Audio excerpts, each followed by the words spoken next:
Welcome to the Lost Sci-Fi Story channel. If you're ready, let's begin today's story.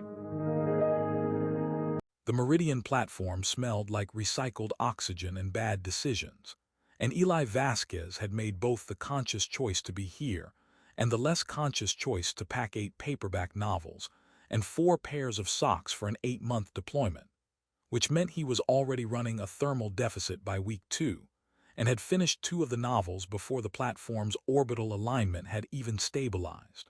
He stood in the docking corridor with his duffel bag and his clearance badge, and the particular expression of a man who has done enough deep space postings to stop being impressed by the view, but not enough to stop looking at it anyway. And he looked at the gas giant filling the observation port at the corridor's end and thought, all right, 8 months. He'd survived worse.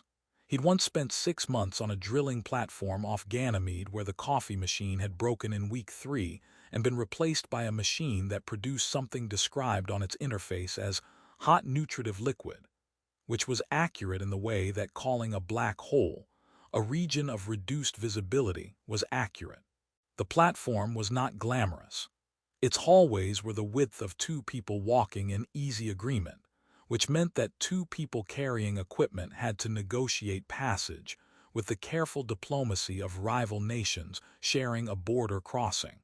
Its common areas had the specific aesthetic of a place designed for function, and then lightly, apologetically decorated. A potted plant here, a motivational poster there, the poster featuring a photograph of a nebula, and the words "Explore with Curiosity" in a font that had clearly been chosen by someone who owned many motivational posters.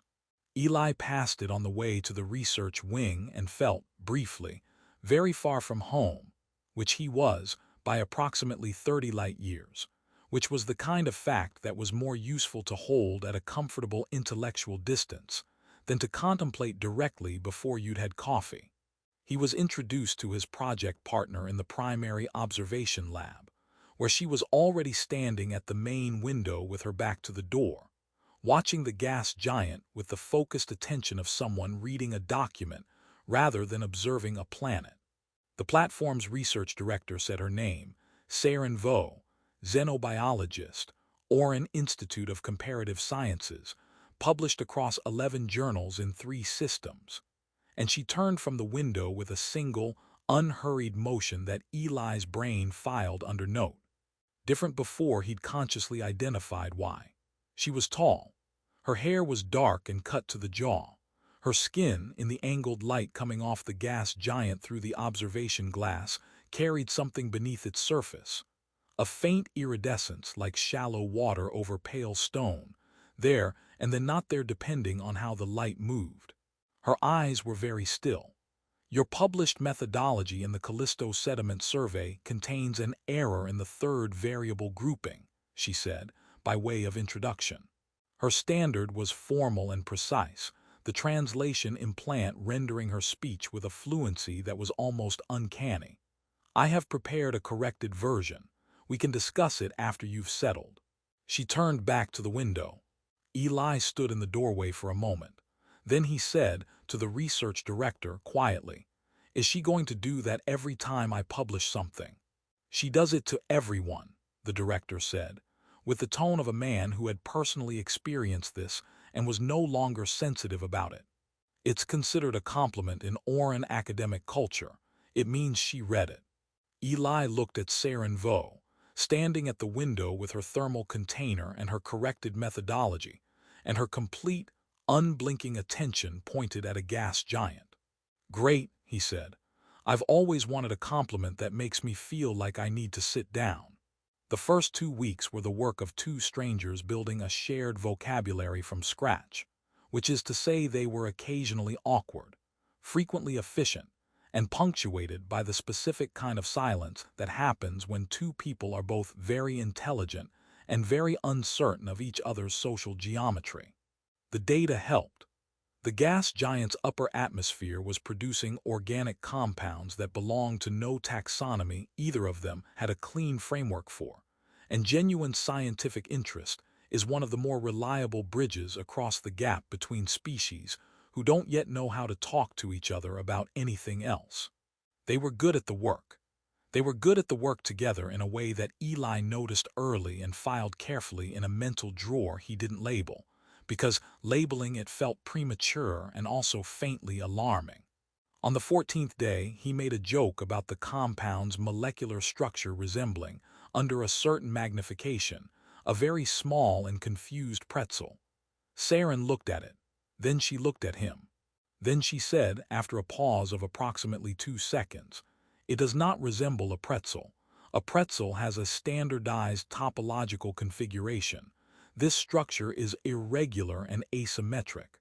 Then she went back to her notes. Eli wrote she paused for 2 seconds in his own notes. Under a column, he was privately calling things "I do not fully understand yet," and decided this was going to be the longest and most interesting 8 months of his career. By the second month, Eli had learned 3 things about working in close proximity to Seyran Vo. The first was that she arrived at the lab before him every morning without exception, and that by the time he walked in with his coffee, she had already reviewed the overnight atmospheric data, annotated her findings in a hand so small and precise it looked like the output of a machine that had studied human writing, and concluded it could be improved, and begun whatever portion of the day's work she had decided was the logical priority. The second was that she never told him she had decided this. She simply began, and the implicit suggestion was that he might want to catch up, which he always did, and which she never acknowledged as catching up, which he was choosing to interpret generously. The third thing was that she had a name for the compound they were studying. Not an official designation. They had an official designation, a long alphanumeric sequence that Eli had taken to abbreviating in his notes as the thing, which Seyran had once observed was technically imprecise. And he had agreed, and he had continued writing the thing, but an Auren term she used occasionally when she was working quickly, and her translation implant apparently decided it wasn't worth the interruption. He didn't ask what it meant. He looked it up.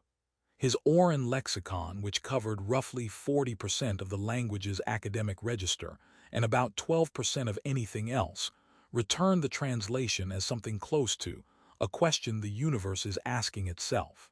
He sat with that for a while and then went back to work and didn't mention it, because bringing it up felt like opening a door he hadn't been invited to open.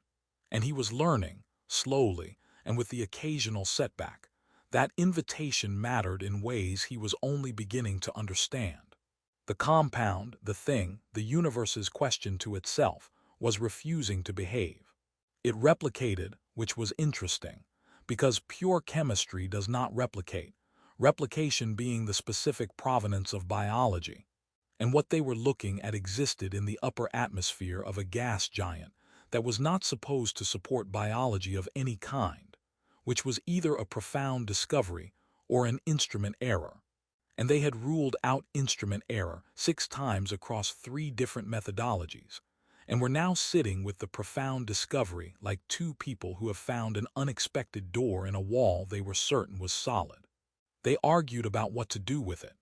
The arguments were the best part of Eli's month, genuinely the best, better than the data itself, better than the view, better than the one evening when the platform's filtration system had produced, briefly and mysteriously, coffee that actually tasted like coffee, a miracle that lasted 4 days and was never replicated. When Seyran disagreed with him, she did it with her whole attention, like a searchlight swinging around to fix on a specific point, and she never softened the disagreement or prefaced it with anything diplomatic.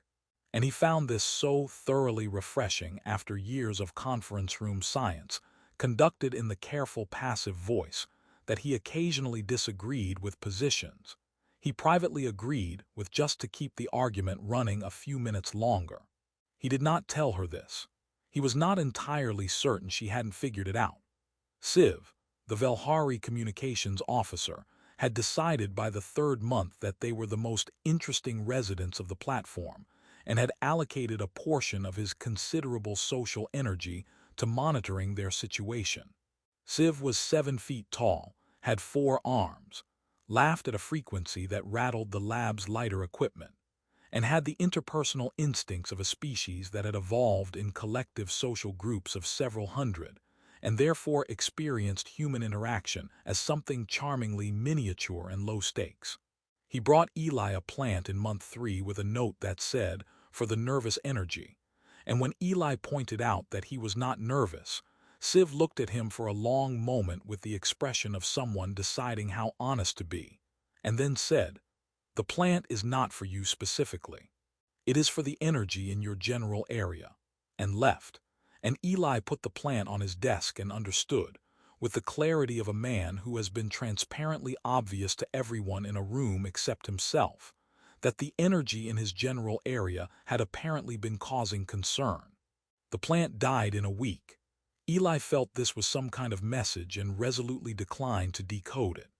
In month 5, late on a Tuesday by platform reckoning, when the common areas had gone quiet and the overnight atmospheric sensors were running their automated cycles, Seyran said, without looking up from her document, "Your Velhari colleague believes we have a non-professional relationship." Eli, who had been pretending to review a dataset for approximately 20 minutes while actually thinking about something he was not going to think about, said, "Yeah, he's mentioned it." The platform hummed. Seyran turned a page. "He is observant," she said, and then nothing else, and the silence afterward was a different kind of silence than the ones that had preceded it over 5 months of shared work, not comfortable empty but full in some way his instruments didn't have a clean reading for. He looked at her. She was reading. Her iridescence was faint in the lab's working light, just a suggestion of something beneath the surface, and her stillness was the specific stillness of a person who is aware of being looked at and has decided not to address it yet. He went back to his dataset. He typed 3 words and deleted them. He decided the data was not going to help him tonight and went to his cabin and lay on his bunk and looked at the ceiling and listened to the platform's hum and thought about the word yet. By month 6, they had a draft paper. By month 7, they had something close to a conclusion. The data was extraordinary, genuinely, career-shapingly extraordinary. The kind of finding that would be cited for decades and remembered as a moment.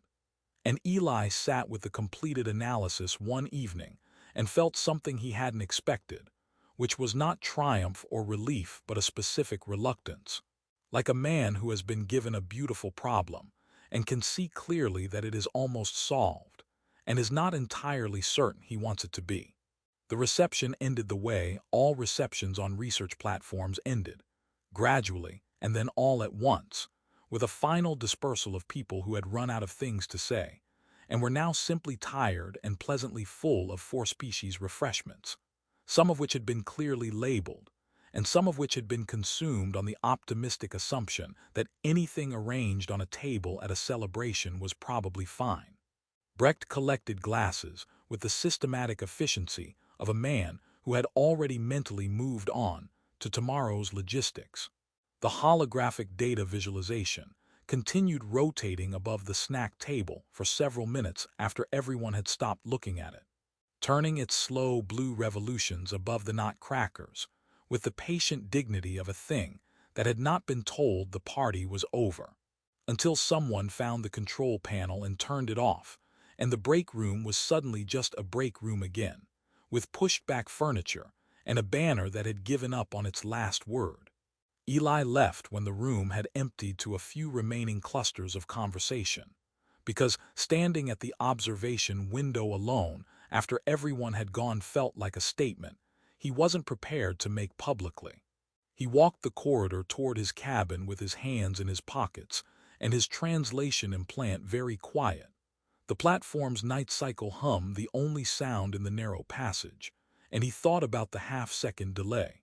He thought about it the way you think about something that has rearranged the furniture of your understanding without asking permission, carefully, from multiple angles, checking whether anything had broken in the move. Nothing had broken. Everything was simply in a different place. His cabin received him with the neutral indifference of small rooms everywhere. The tower of paperback novels was still standing, which he took as a minor structural miracle and a sign that some things in the universe remained dependable. The dead plant's empty pot sat on his desk, where Siv's optimism had placed it 2 months ago. And Eli looked at it, and thought that he owed Siv an acknowledgement he was not going to be able to give without also giving an explanation. And that Siv would receive that explanation with the emotional generosity of a species that had never learned to pretend feelings were not happening, which was terrifying and also, probably, exactly what the situation required. He sat on the edge of his bunk. He did not read. He did not review data, though his tablet was within reach, and the project's final compiled results were sitting in his queue waiting for his last sign-off. Results that represented 8 months of work, and one of the more significant xenobiological findings in recent decades. A discovery that would be cited and debated and built upon for years by people and institutions across 3 systems, who would never know that the 2 researchers who produced it had spent the last several minutes of their collaboration standing at an observation window above a gas giant, while one of them said 7 words into the other one's ear, and then waited to see what happened next. Science, Eli thought, was full of variables that didn't make it into the published methodology. The 7 words sat in his mind with the clean weight of something irreversible. He turned them over. He examined the tense structure, which his translation implant had helpfully flagged and continued to flag every time he mentally returned to it. As though it was concerned, he might have forgotten the 2 possible interpretations and wanted to make sure he had them available. He had them available. What he was doing now was not interpretation. He was past interpretation. What he was doing was the thing that comes after interpretation, which is the quieter and considerably more frightening work of deciding who you are going to be in response to what you now understand. He thought about the 14 months before Meridian, the conference papers and the drilling platform and the hot nutritive liquid, and the long run of work that had been good, genuinely good, but conducted in a particular solitude he had stopped noticing the way you stop noticing background noise, right up until it stopped.